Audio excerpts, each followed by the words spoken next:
From the John DeVita Broadcast Center, welcome, ladies and gentlemen, to another broadcast of Armchair Experts with Jim Leon and Rich Massaro on the Windy City Hometown Entertainment Network and Jack FM 89.7 WRHS FM Norwich on Wednesday, October the 28th, the year of our Lord, 2015. And now, here they are, live in person, without their Halloween mask, Jim and Rich. Are you sure? Yeah. What makes you so positive what about makes that? You so John? positive? What makes you so positive to that, John? Hey, Jim. You know what? Before we start, I'd like to congratulate the Ridgewood Rebels football team. You took my first thought. First time in the playoffs in 12 years? 2002 was the last. Okay, 13 years. 13 years, and the first conference championship since 1992. Wow, that was That the one's- part that was one hard kinda- for me to believe. You know what though, Jim? But- I'm not sure if that's even right, because in '93 we had a really great team, a playoff team. Tommy Pagliaro was the star and an all-stater, and I was pretty sure that team was either undefeated or close to it. So I'm not sure if that information we have on conference championships is right. Well, okay. You're Richie Ridgewood, so your assignment is to to find out about that. Well, '93 was definitely a playoff team, and a really good one. And the unfortunate thing that happened was that in the final preseason game, or the final season game with RB at RB, Pagliaro was running wild. We were killing RB. And I would say, this is going by memory, he probably had a couple hundred yards in the first couple quarters, a couple hundred yards rushing, and then sprained his ankle really bad to the point where he couldn't play in the playoffs. And at that point, the playoffs was a real short turnaround. That was when you ended your season, say, on Friday night or Saturday, and you came back with a Wednesday midweek game, so they could fit all of the playoff games in. Since then, and I'm not so sure the IHSA didn't drive this as opposed to anything that had anything to do with education, we've moved the start of the school year up, and conveniently the football season fits in very nicely, so you can have a week in between all the playoff games and still get them done before Thanksgiving. Yeah, nice. Actually, isn't it always the finals Thanksgiving weekend? It might be. I think the final. And I didn't realize until I started looking at it, because I was kind of looking for a bracket to get an idea as if there was a possibility that Ridgewood would host a game down the road, and I couldn't find a bracket. I looked at the big classifications have 64 teams in the brackets. Okay, 32 on each side. 32 on each side, and the smaller ones like the 4A. That Ridgewood has 32 teams, 16 on each side. Okay, are they, from what you saw? Are they doing? Oh, you didn't see them. I didn't see a bracket. I just saw that. I looked at the IHSA Facebook page to look at the pairings, and I did not go to the IHSA webpage to actually look at the brackets. I got to say, usually I'm sort of negative about the IHSA, but I do have to say they have a difficult job in the sense that our good friend Tommy Lentine is the AD at Montini, right. And I used to referee with Tommy and a couple other gentlemen, and they were all Catholic leaguers, and you really could not please them with the playoff setup because at one instance they would complain about the geographical pairings because they would inevitably end up playing one or two teams that were actually in their conference and that they had already played. Well, and you can understand that because it's not as easy to beat a team two times, especially a playoff caliber team, as it is once. But then the other side of the coin is that one year they were saying that they would have had to play a team that was way, way south, and they were going to fly into somewhere in Kentucky, and then bus over to wherever they had to play. But that ended up they didn't get paired with that. But then when you listen to, I think it was when they were talking about expanding the playoffs last year, I think this was. Right. And some of the Catholic League coaches, like who've been around, Frank Lenti and those guys, were saying, we would just like, a seeding system where, say, one plays 32 and down the line like that. His point of view was, even if we have to travel, that's a nice experience for the kids. It's good, yeah. So, but I mean, here's the point: they're all good guys, and they all want, they all want to do, I think, the right thing, but you can't satisfy them. No. Do you think that the point system that they use is fair? The point system to determine teams that are like over who makes the playoffs. Yeah, I think that's fair. I think that's reasonable. You have because I think in this case, what else are you going to use? Strength of schedule is about all you can use. Yeah. And I didn't go back and check. I know that when the playoffs were not in solid for Ridgewood, two of the teams that they were really looking at were Solario and Glenbard South. They both played them. And at one point, about 4 or 5 weeks into the season, both of those teams were still undefeated. And Ridgewood was obviously watching them very closely because those are going to be good playoff points for them. And they thought that both teams had a chance to run the table. And, that would probably be something that if push came to shove, and they weren't the conference champions, say they were a 5-4 team again, those two teams would give them some big points by going undefeated. So they were, actually rooting for those teams to win out. So, but I don't know how else you would determine it, Jim. I really don't. Because I don't really follow high school sports as close as I should. But I'm looking at the bracket that Ridgewood is coming at. Well, I'm looking actually overall at the 4A bracket. You've got teams in there, and I don't know the way it's falling, but without looking at the bracket, but let's just say if Ridgewood goes on, I'm guessing they'd play the winner of the Richmond-Burton-St. Edwards game. Well, that would be really interesting. I'm guessing. I really am. I'm just guessing. I know that when we and St. Edwards was 6-3. It makes sense what you're saying to me, Jim, because remember when we talked to Chris Mraz after the last game, he said just based on what he's seen basketball-wise, I think he said it looked like we were either going to play Richmond, Burton, or Plano. Yeah.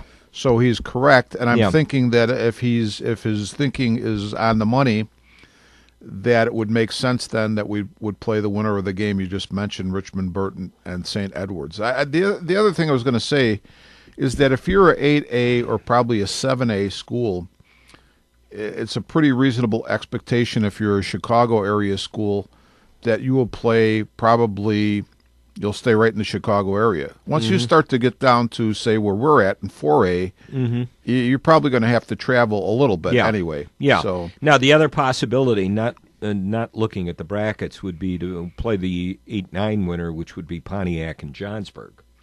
Oh, Pontiac's a 4A school? Yeah, I would have figured them to be bigger than that. No. But, no, and I mean, it's interesting. You have...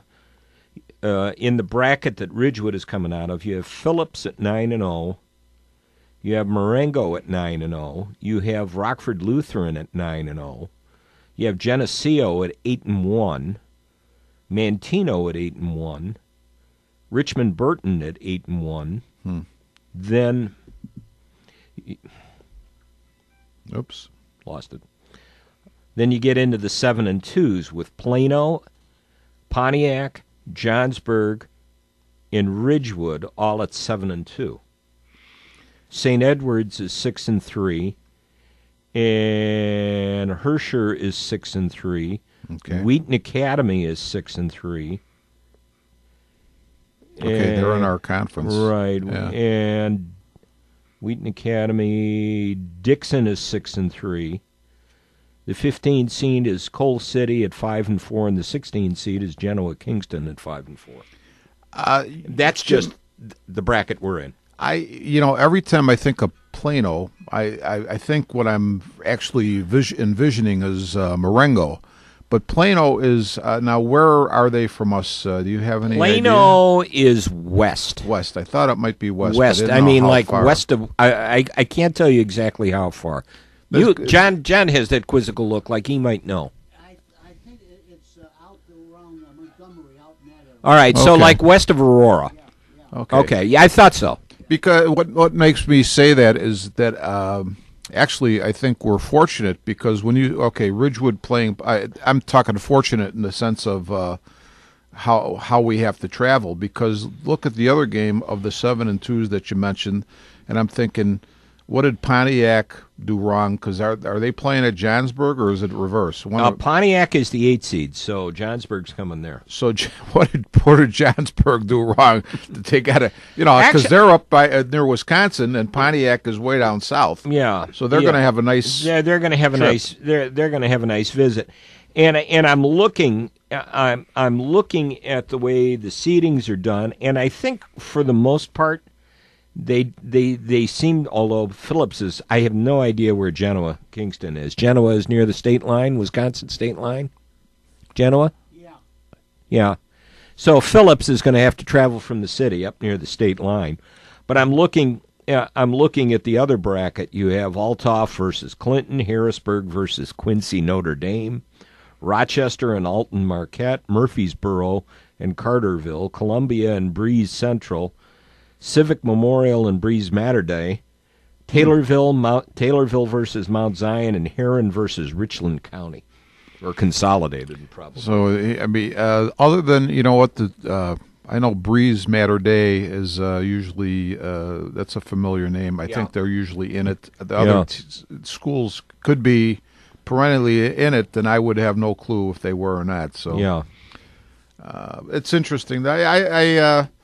The state playoffs, I think the high school state playoffs are way more interesting to me than the college playoffs. I think the college playoffs are such that, there's so much hype that you're never going to satisfy everybody. I mean, the pros playoffs are interesting. The high school playoffs are, very interesting to me. That the college playoffs totally lose me. So, and I don't know if I can even put my finger on exactly why.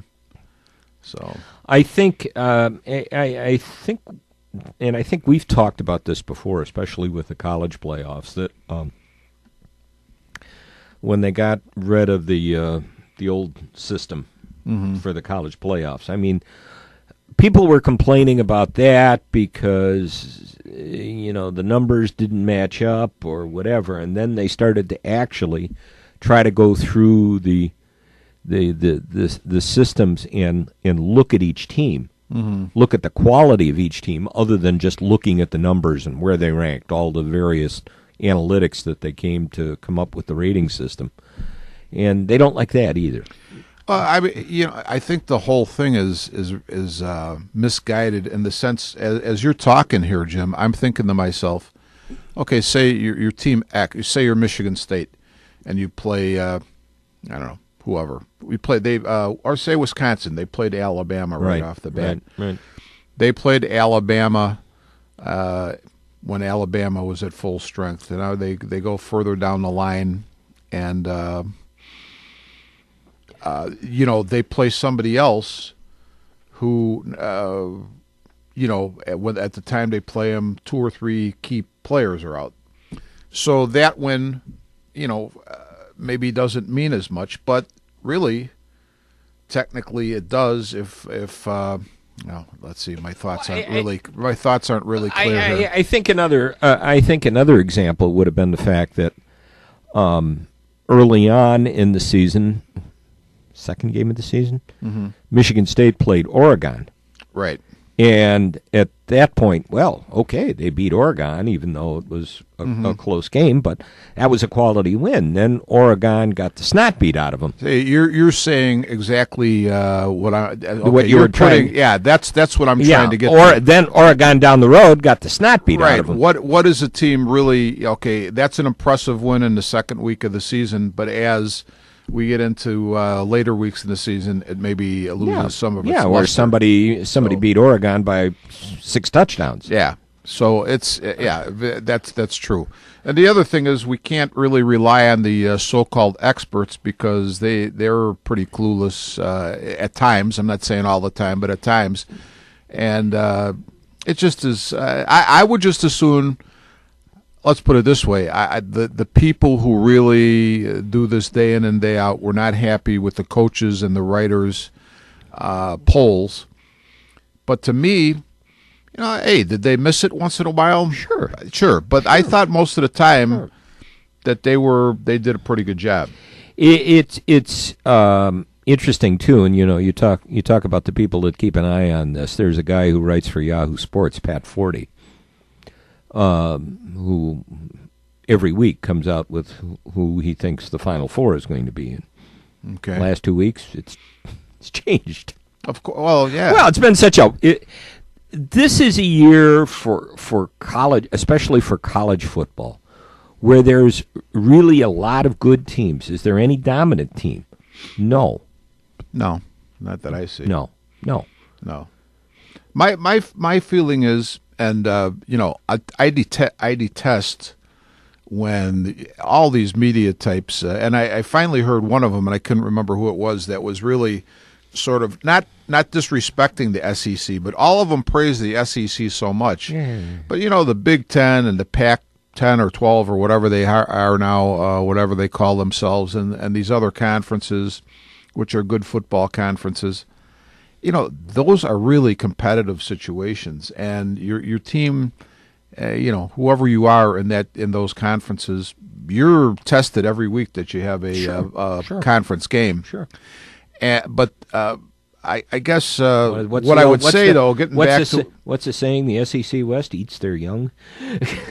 Here's what I would say, though. I guess my point would be I would never discount Alabama in any of these conversations, and they seem to be a bit of an afterthought. But I'll tell you, when all you have to do is look at year in and year out, the size of their offensive line and the skill of their offensive line is usually impressive, and you can't discount the team like that. No. I don't know how many NFL teams have been, fooled, maybe you could say, by looking at Alabama running backs and thinking that these guys were the greatest thing since sliced bread, and really, you probably could have put other running backs in there that looked just as good behind the line that Alabama showed every year. And got the same result. Exactly. Yeah, so, exactly. Because I look at those, I don't see it. Maybe I see a couple Alabama games a year, and those backs do look good. But then you're thinking, man, they're running through some big time holes there. Yeah, and it's another thing too that, and I'm trying to think of good examples of this, but.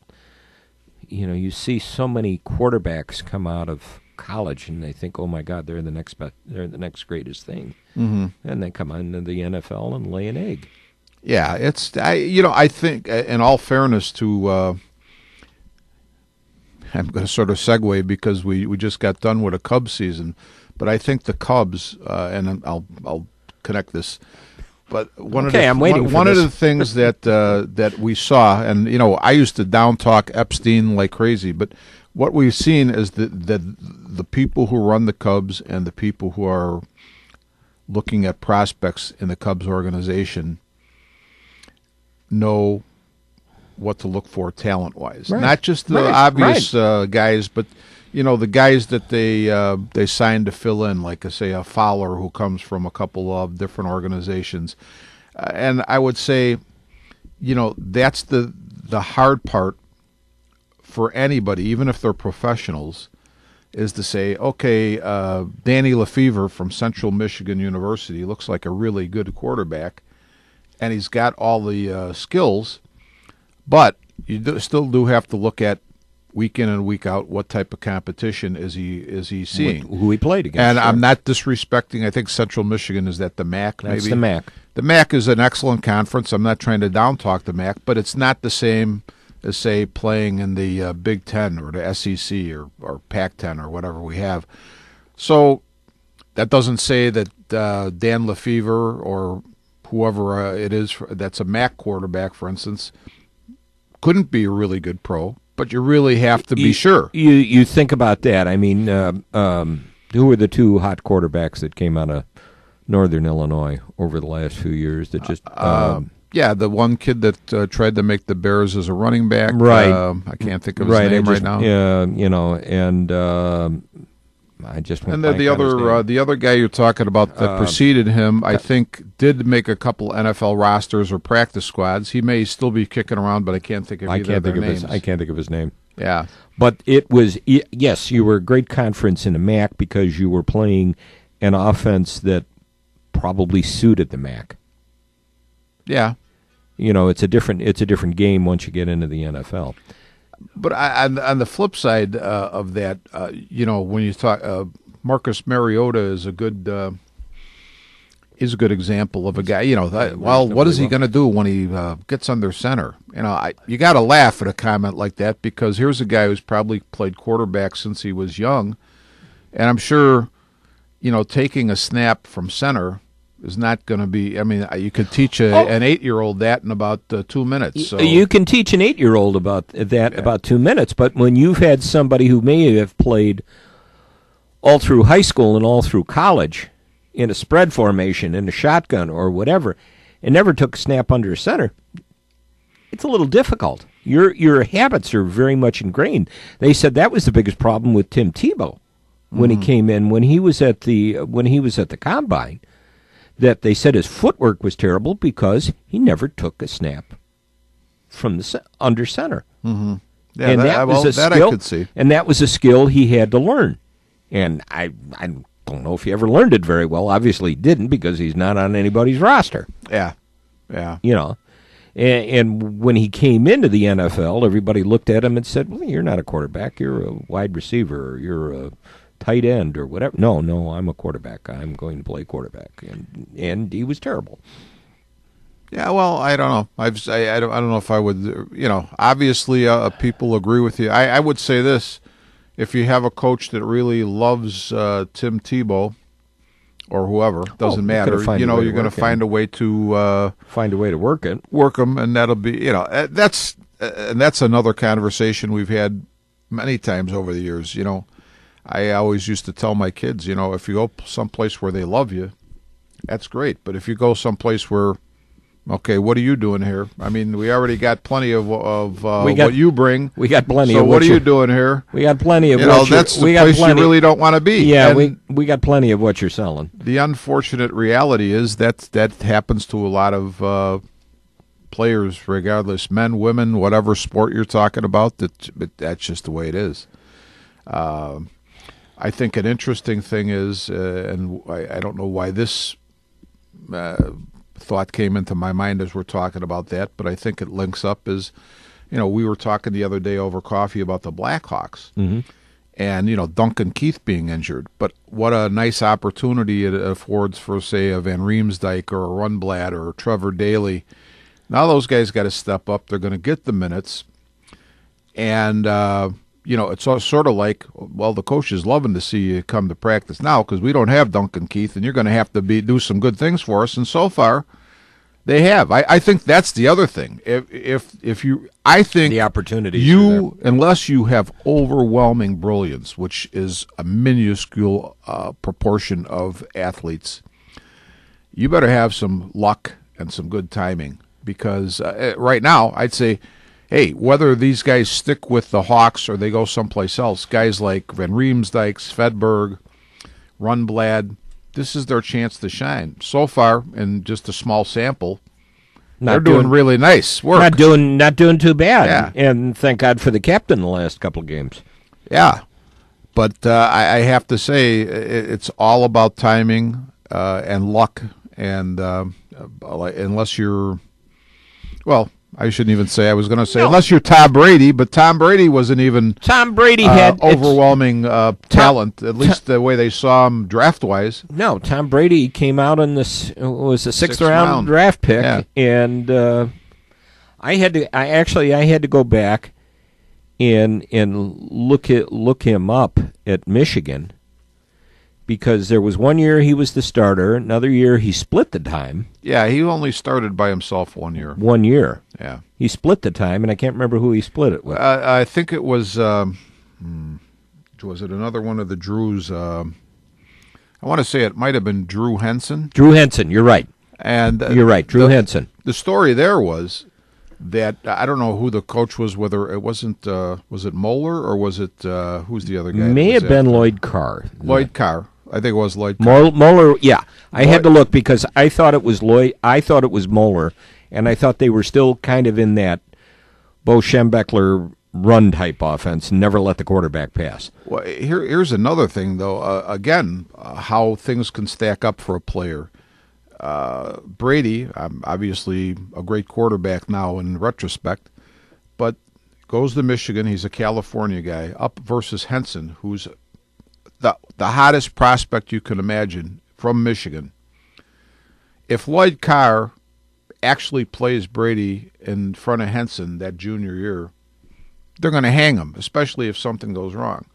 So Brady just bides his time, waits till Henson is gone, and is the quarterback there for 1 year. There was some thought Brady was going to transfer, too, to California school.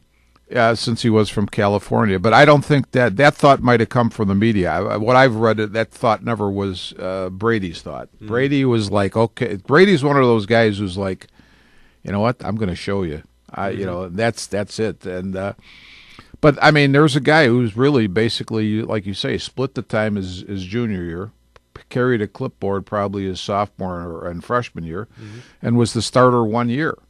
So, actually, which may, when you think about this, may be benefiting him, because one of the things we were talking about yesterday over coffee was that at the age of 38, and we used Joe Montana as the comparison, age of 38, Joe Montana was that was his last year, and he was not the same Joe Montana that he had been.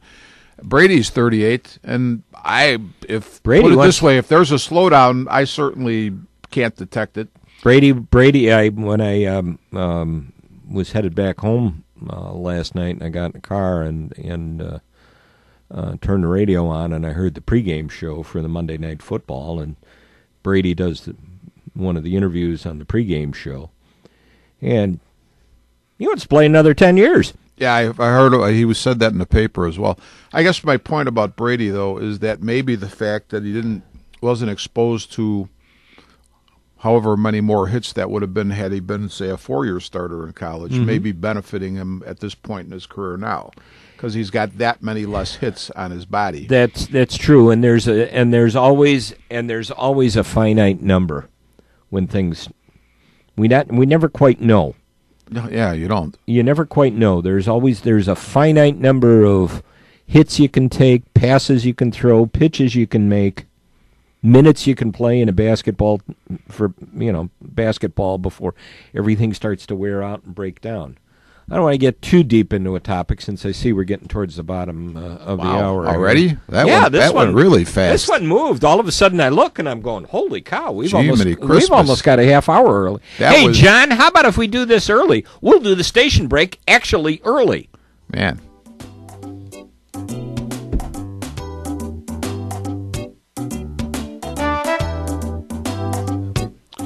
You're listening to Armchair Experts from the John DeVita Broadcast Center on Jack FM 89.7 WRHS FM Norwich and the Windy City Hometown Entertainment Network on Wednesday, October the 28th, the year of our Lord, 2015, with Jim Leon and Rich Massaro.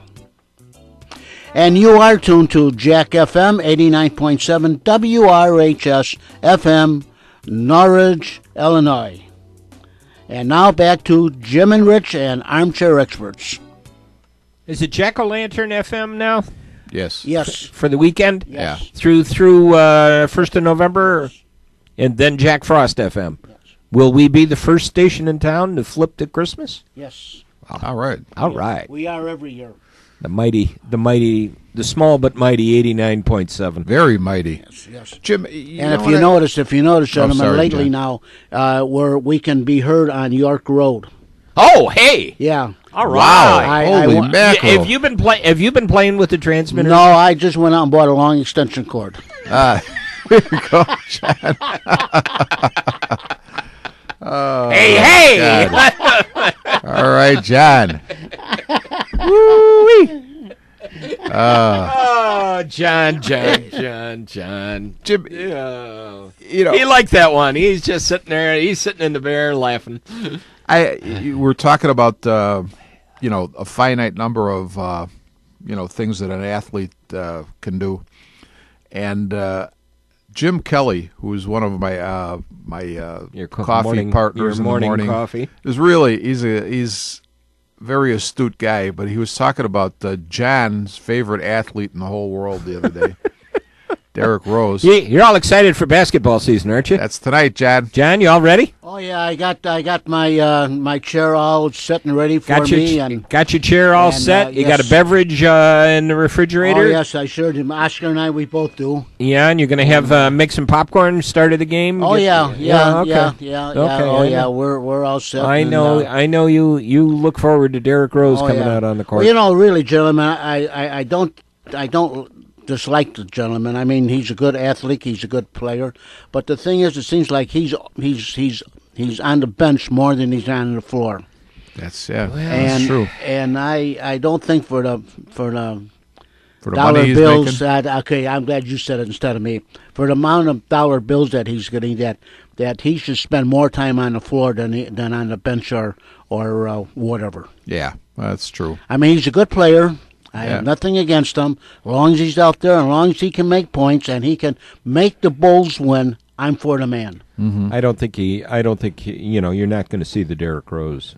Yeah. That he will not be the Michael Jordan that everybody thought he was going to be. Sure. No. I mean, that's completely different. That's for sure. Completely different. All right, listen. Go ahead. I was going to say Jim's point was, and I think it's a good one. He said, a guy who somebody falls on you and you rack up your knee or they hit you, but he said the first two injuries that Rose had, that was strictly nobody hit him, nobody did anything, and he said, you know what, how did he put it? You go to that basket 10,000 times and you drive that lane and your legs are there for you, and all of a sudden, that next time they're not, and that is where.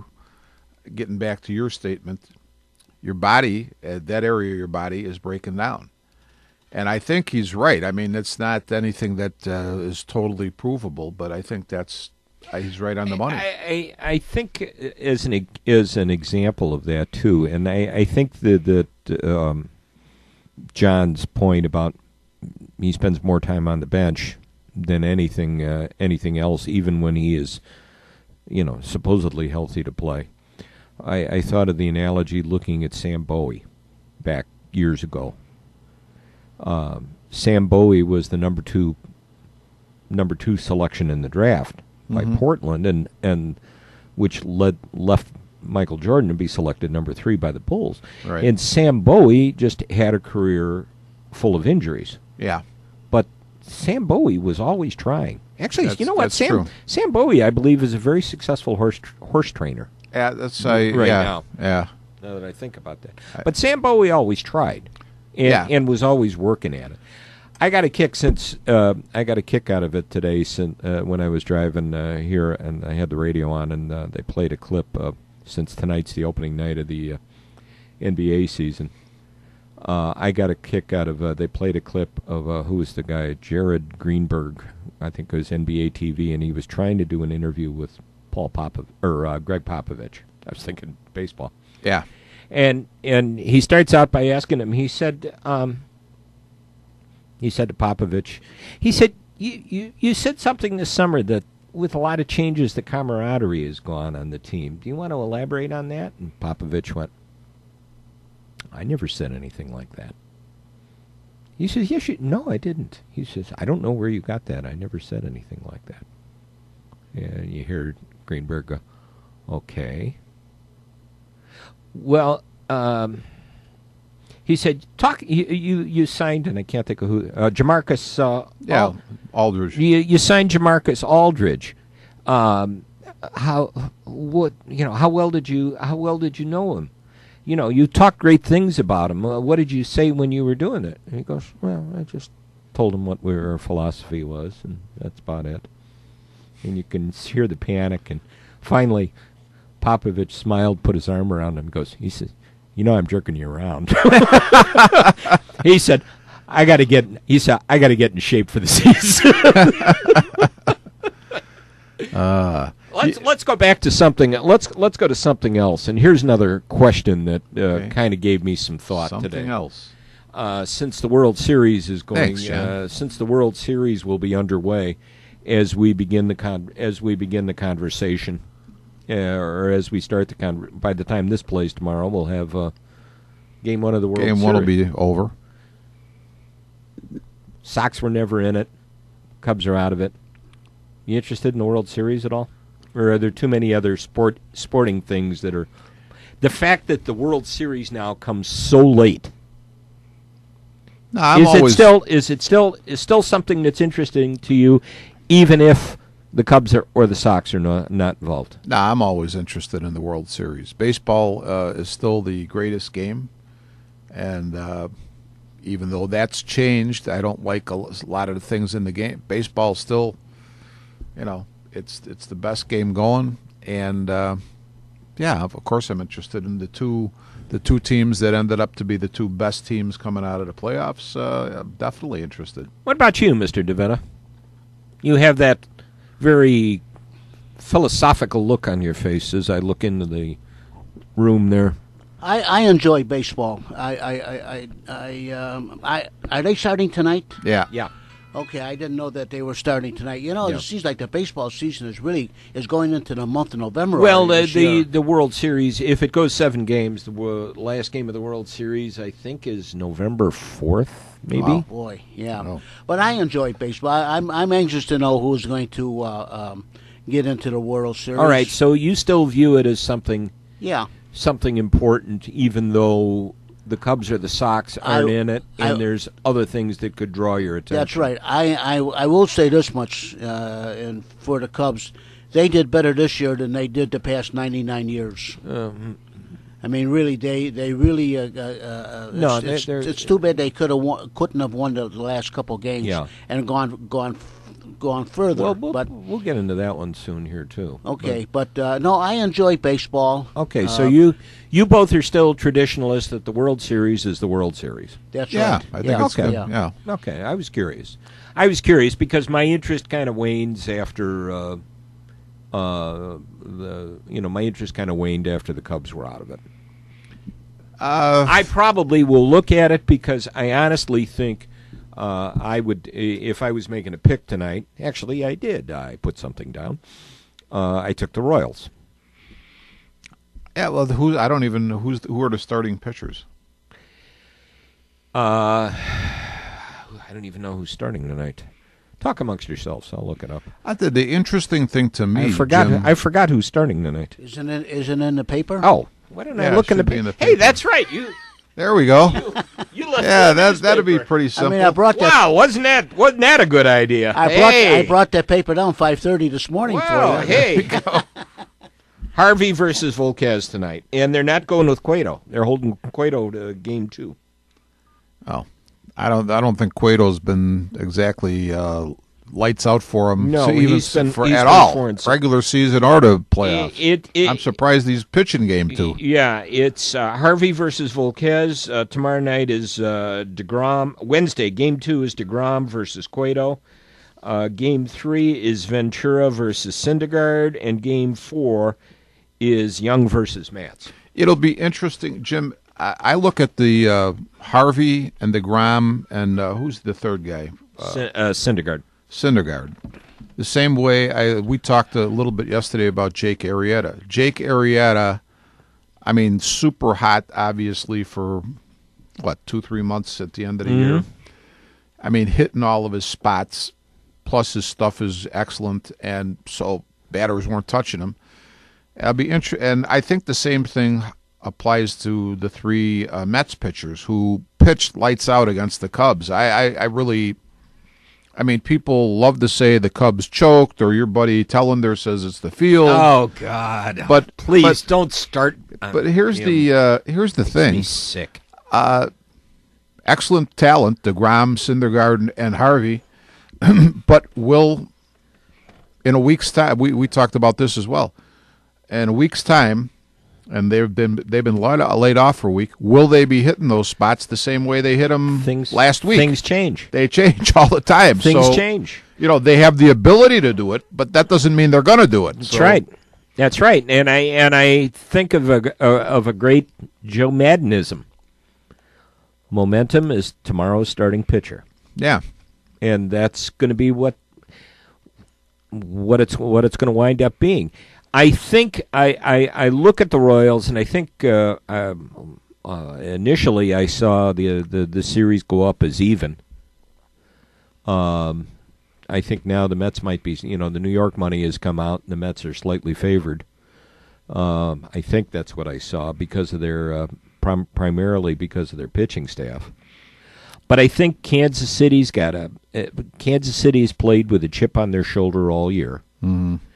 I'm not going to start to say that nasty word, momentum. Mm-hmm. They had the tying run on base in the deciding game last year in the World Series and couldn't do it.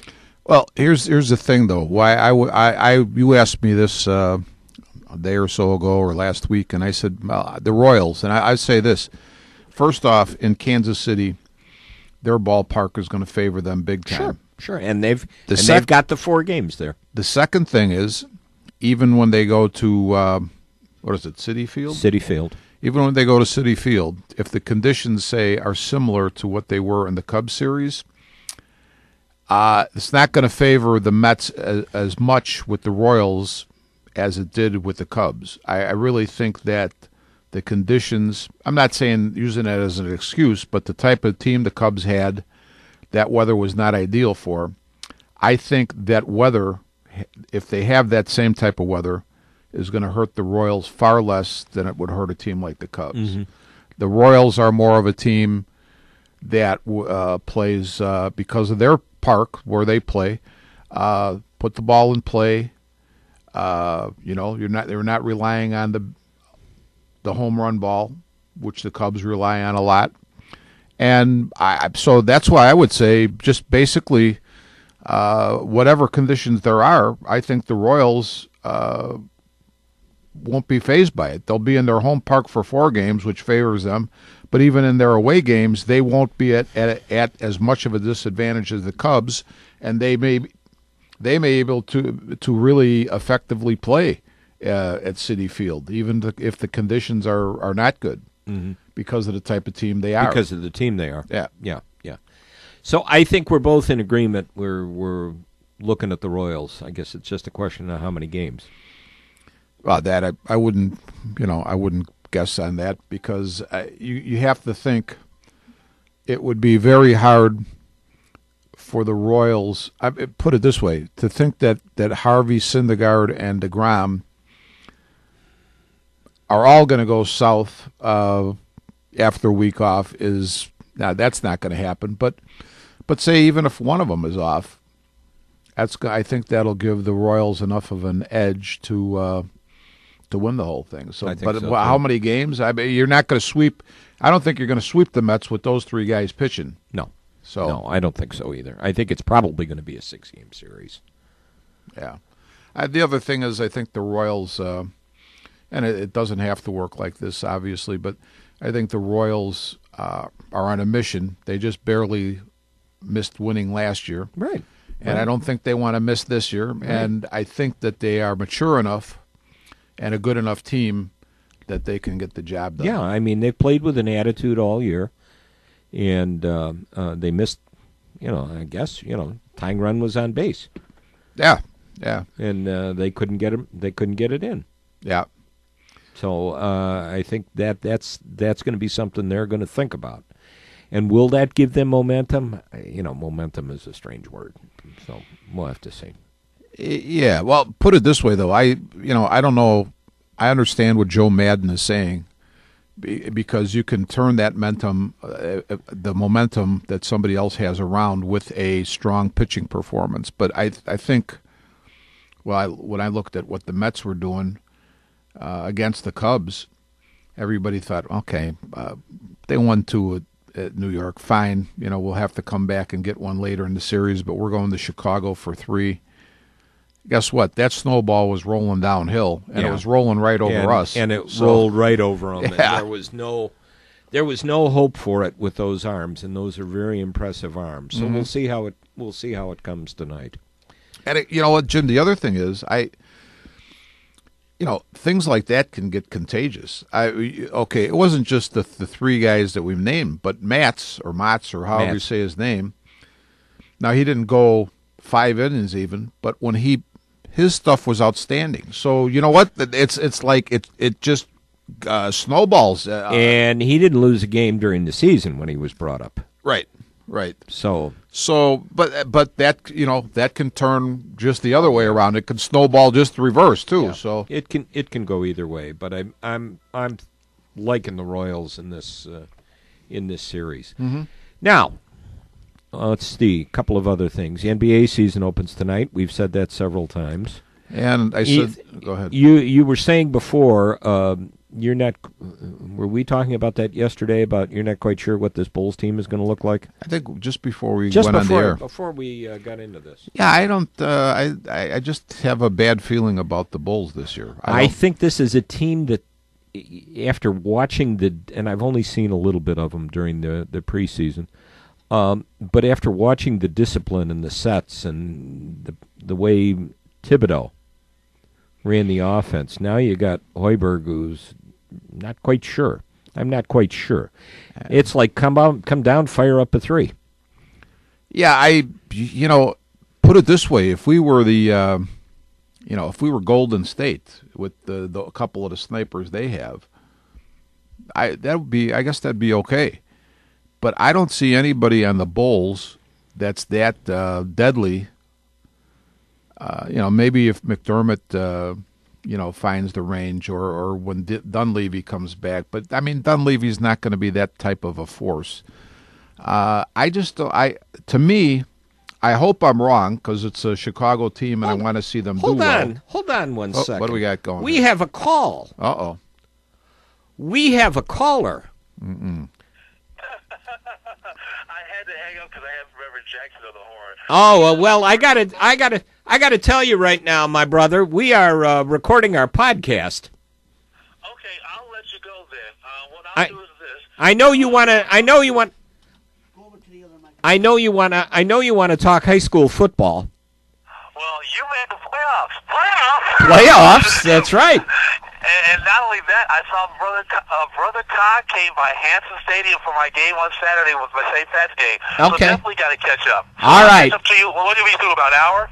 We're actually going to be through in about another 10, 15 minutes. I'll call you then. Okay, I'll call you back in like a half hour. All right. Take care. Later. Hey, there you go. That was our first call. Yeah, that was Arthur Brooks. Arthur, yeah. That was my friend Arthur. This is a gentleman that I wish he would have called during when we started right away. We could have talked high school football right there. That would have been nice. Yeah. Because Arthur does a ton of public league and Catholic league games that are played over at Hanson Stadium, where he's the field announcer, and I think he does stats a lot for him too. Really, we could have had a great high school football discussion. Really nice guy, Arthur too. Yeah, good guy. Yeah.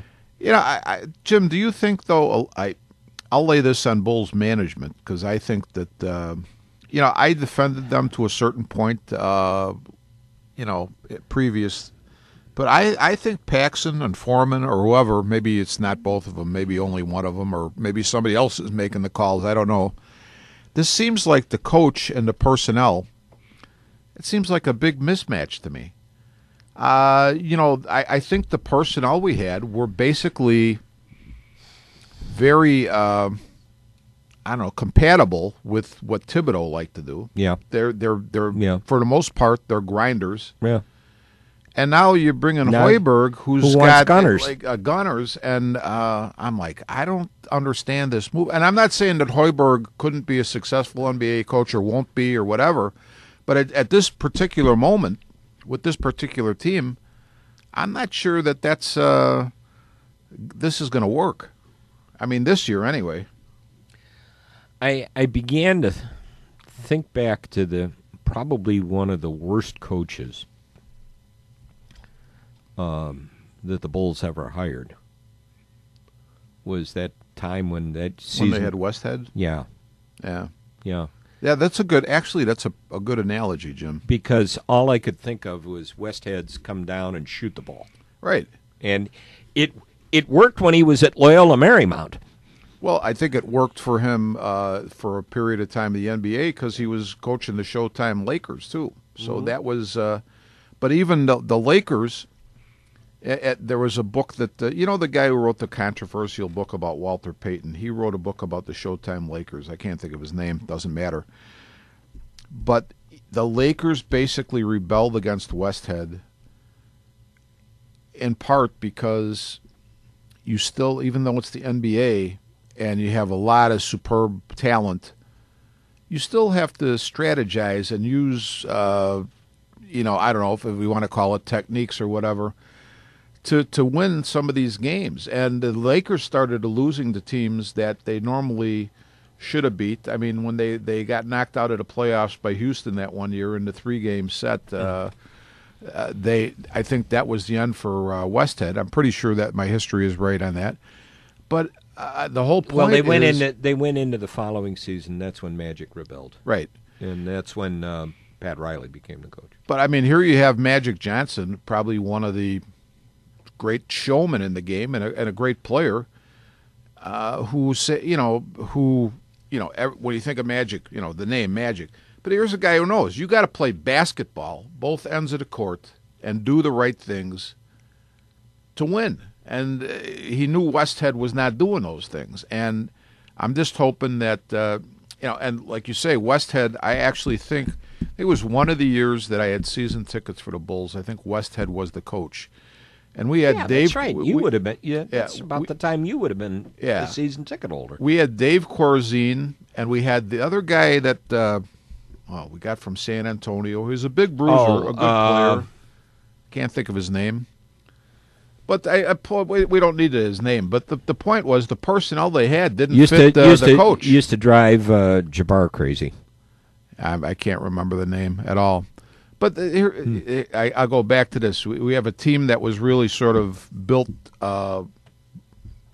pretty much for Tom Thibodeau's coaching style. And now you bring in a totally different guy with a totally different philosophy with a team that really, and I'll tell you, really doesn't fit the philosophy. And I think a guy like Thibodeau is such a personality that I'm thinking right now, Jim, and Thibodeau didn't have this kind of success, but think of like Lombardi when he left the Packers and Phil Bengtson took over. Right. Okay, I think the Packers were so ingrained with Lombardi, they're still thinking Lombardi, and they got Bengtson. Doesn't mean a completely different guy. Different guy, different philosophy, different attitude. Yeah. By the way, did you notice that the guy that was that guy that somebody suspected might take over if they can, Jim Caldwell, Joe Lombardi, was fired? That's Vince's grandson. Oh, I didn't know that was his grandson. I didn't know that until I read it on a news item this morning. Did you see the guy who took over for him was like Joe Bob Cooter or Jim Bob Cooter? Jim Bob Cooter. Jim Bob Cooter. Yeah. Yeah. That's going to make an offense run, by golly, if Jim Bob Cooter. Bob Cooter. Well, maybe he'll turn out to be one of the great ones. I don't know.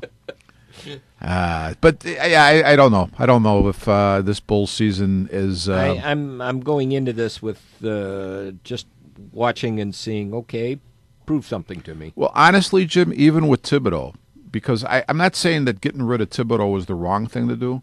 Because my feeling at the end of last year, they were sort of running on fumes. If I could use, that's the way I looked at them. So they were. Yeah, I think they were not. They were maybe still listening to Thibodeau, but it didn't have the same effect. But now you've totally. You brought it just a totally different thing. You here. brought a totally different thing in here, and you brought somebody in who is going to manage the minutes, which is something that they never could get Thibodeau to do. No, he wasn't going to be doing that. No, and you've got somebody in management the minutes, and maybe it's going to mean less breakdowns. Maybe it's going to mean less running on fumes at the end of the season and when you get into the playoffs. Does it mean are they going to advance in the playoffs? Does it mean they're going to win the East? No, Cavaliers are still probably going to win the East. That's a tough team. Yeah, that's a very tough team. You know, you've got Kyrie Irving right now, who's out. You've got LeBron, who's having problems with his back. Mm-hmm. Somebody else is out. Shumpert? Iman Shumpert. Yeah. Iman Shumpert is out. But I don't know who's going to be. You know, the East is not exactly overwhelming, but I can't see anybody beating Cavaliers. No, I don't see that either. I forgot to grab it on the way out, but SI has their NBA preview, and they're saying Cavaliers over the Thunder. In the finals. Well, how many years have I been hearing that the Thunder they made the finals, 3, 4, 5 years ago, maybe? It's been a while. I thought they were in the finals the one year that they played. 1 year, yeah. Who'd they play? Miami? Probably Miami. Yeah, they played Miami and got beat. I just, you know what? I still think that a team has got to have really good defense, and I'm not saying Durant and Westbrook aren't good defenders, but they're only two guys. But the point is, those two are not going to win it by themselves. No, and they're not. And you have injury problems. You also have a new coach in Oklahoma City now. Yeah, you know what Jim Kelly was saying the other day. He goes, "Well, Donovan will fall on his face." I'm not sure about that. I think Billy Donovan is a pretty sharp guy. I don't think he's going to fall on his face necessarily. I think the biggest thing for a coach transitioning from college to the pros in basketball is exactly a point that you just hit on. How am I going to manage the minutes for the players? Because you know, in college you're talking about 30 games, 35 games, and 40 games. And if you go 40 all the way games through. In pros, you're talking about twice as many, and once the playoffs is done, you might be talking 100 games for over 100 games for the season. So, and you know what? That's a sport where, you know, it's not a super contact sport, but that is a sport that's really rough on a player in terms of, you know, going up and down that floor that many times every night is. It's tough on the legs. It's got to wear you down over the course of a season. And you got to make sure that the guys are able to finish strong. Yeah. So it's tough. It's tough. It's tough to get through the season. We're coming up on the top of the hour, and there's so many other things we could talk about here. John goes, go ahead. Go ahead. What the heck? Why not? I got nothing else to do. Go ahead. Yeah. You know.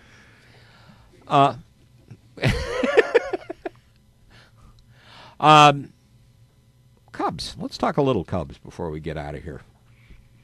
Okay. You know, I look and I see proposals that somebody says, well, you know, trade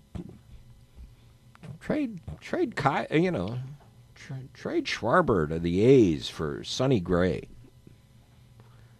Yeah, your eyes widened at that one. Well, let me ask you this, Jim. You probably know more about this than I do. Sonny Gray, I think, I know he probably had a good year this year, right? Has he had more than this year? I'd have to go back and look. Honestly, I'd have to go back and look. I'm really skeptical of something like that.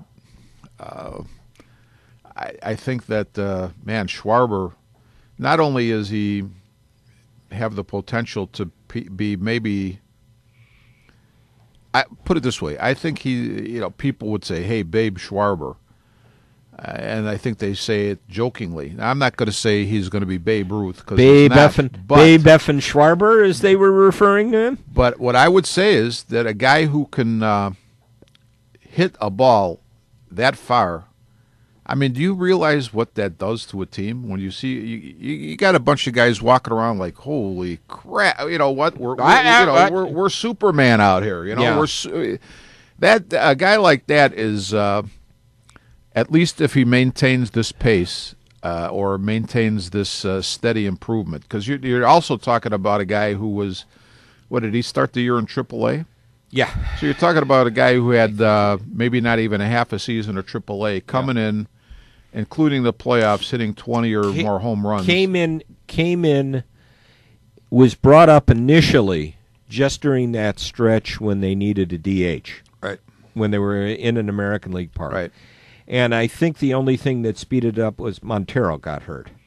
That may be, yeah. And that's really what did it. Sonny Gray, 2 seasons in the bigs. In 2014, he was 14-10 with a 3.08 ERA. 2015, 14-7 with a 2.73 ERA. Nice strikeout to walk ratio, 180 in 2014, 183 strikeouts to 74 walks. 2015, the strikeout ratio went down. The strikeouts came down. Pitched about the same innings. Pitched 219 innings in 14, 208 innings in 15. 169 strikeouts and 59 walks. What I think they need to do, and not talk about Babe F. and Schwarber, and do that, is you're going to look for players that have economically friendly contracts that can be traded on both sides, which may mean you're going to look at prospects. You know, that down the road, you're going to look at. If you're going to look at people on the major league roster, then you're going to look at people like Soler, Castro.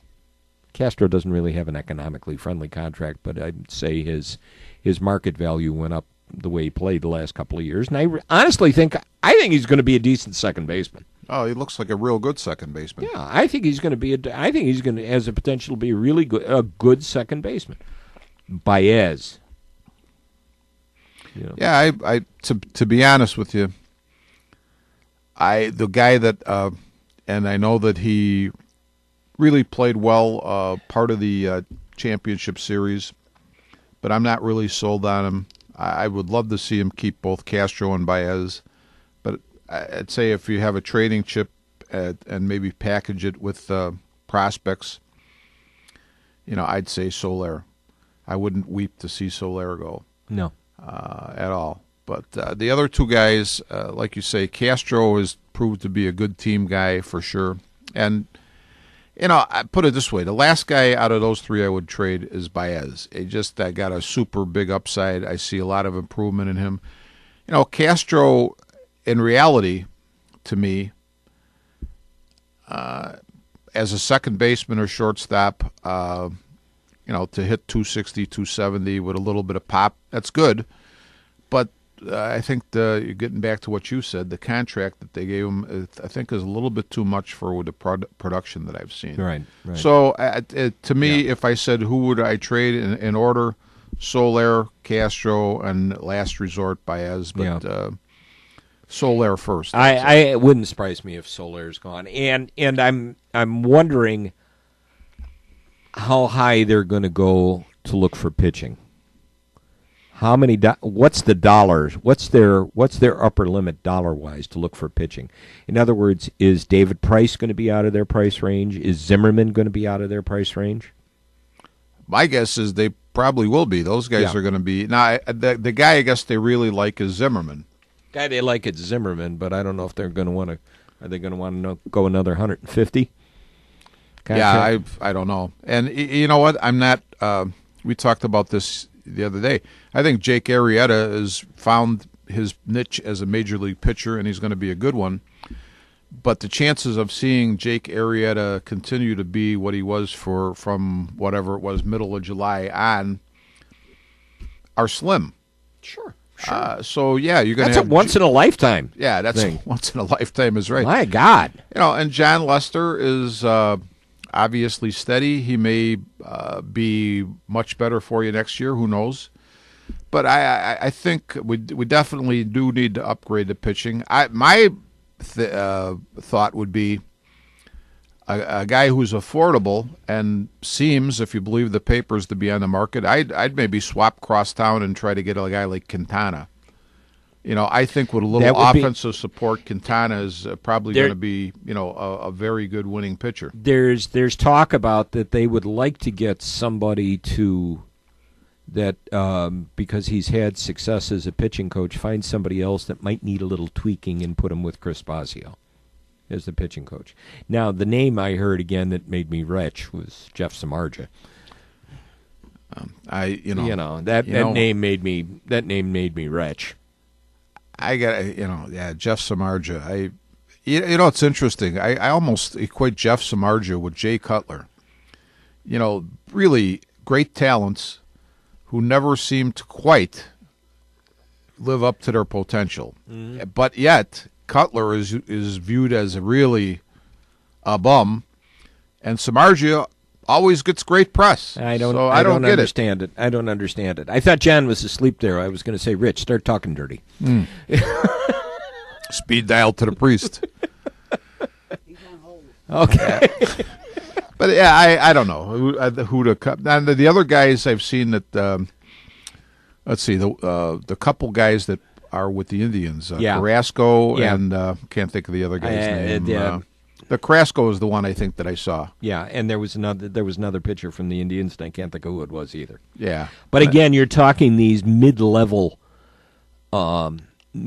free agents that if they want to dip into the free agent market, that they might be able to put with Bosio and let him see if he can do something with him. But Samardzija, I just put my head in my hands and cry. All right. I think we beat the Cubs down for a while. Sure.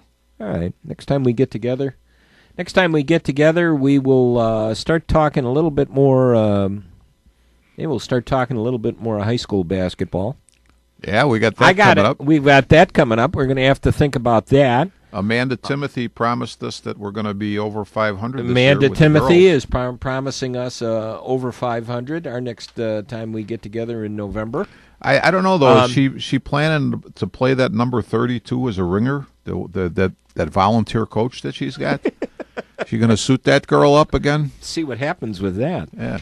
I think the other thing along the way, too, is I'm going to have to get a hold of this one gentleman and who's a longtime high school basketball coach in Cincinnati, and maybe we can find out an interesting thing about what Cincinnati high school basketball is like in Cincinnati and Ohio. And I just want to be able to do it because then I could say Jim Leon interviewed Jim Leon.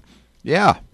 Well, I think that would be great, Jim. Yeah. I'll get a hold of Jim, and we'll set a time somewhere along the way to sit down and talk basketball with him. Out of curiosity, did Jim give you any idea of, I don't know what the high school basketball setup is there, but are they a really good team in terms of the whole state of Ohio, or are they just an ordinary team? He's had, from looking at it, I think he's had a very successful run as a head coach for, I want to say, 30 years. And how did he saw your name somewhere, and he said, well, yeah, okay. Facebook. Okay. That's good. I'd like that. And I told him, I said, you and I do a podcast, and you and I do high school basketball here locally, and I said sometime we'd like to set up something and have a little phone interview, and we can chat and find out what basketball is like and what his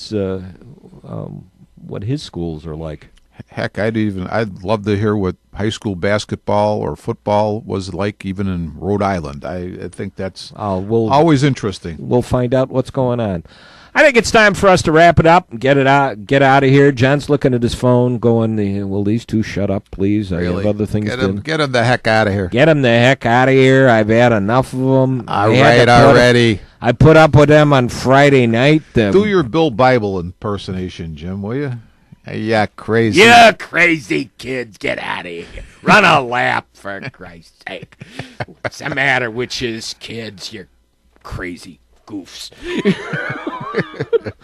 Dead men tell no tales. Yeah. All right, time for us to get out of here. It's fun, as always, to sit down and talk for a while and goof around and forget everything that we talked about yesterday over coffee and said we were going to talk about today. We'll see you again in a couple of weeks. Thanks for listening. We are Taillights.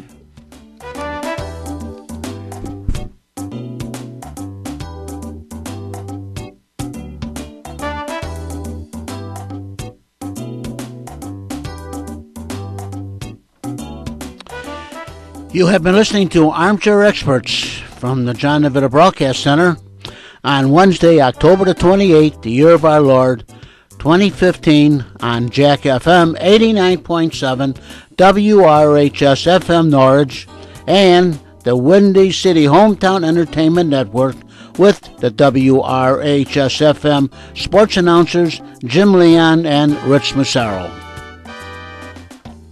This broadcast was directed by John DeVita, and a special thanks to radio station manager Kevin Zefalik of WRHS-FM Norwich and Mr. John Chikanda of the Windy City Hometown Entertainment Network.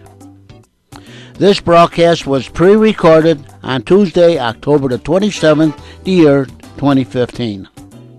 Until next time, please be safe, and thanks for listening.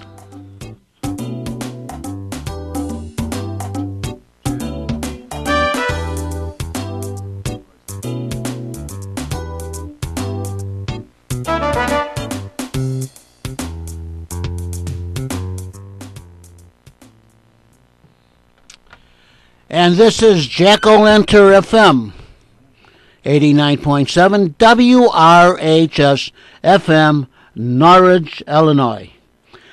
Have a great day, everyone, and have a safe and happy Halloween.